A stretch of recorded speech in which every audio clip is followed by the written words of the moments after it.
Are you trying to decide between Samsung Notes and OneNote? Let's break it down.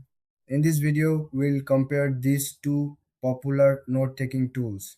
Both aim to help you organize your thoughts, but they have different features and strength. Samsung Notes is designed for Samsung devices. It's great for quick notes, sketches, and voice memos. You can easily sync your notes across your Samsung devices. It's user friendly and perfect for jotting down ideas on the go.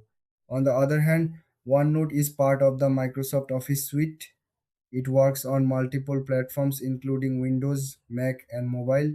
OneNote offers a flexible structure for organizing notes into notebooks, sections, and pages. It's excellent for detailed projects and collaboration.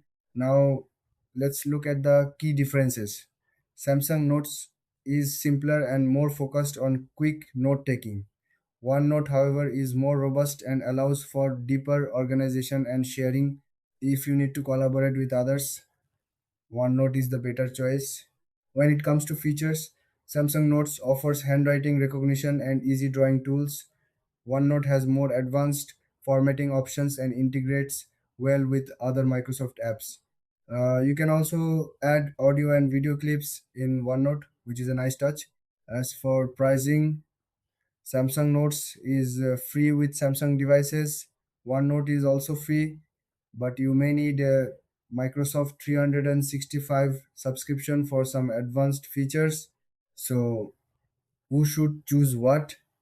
If you're a Samsung user looking for simplicity, go for Samsung Notes.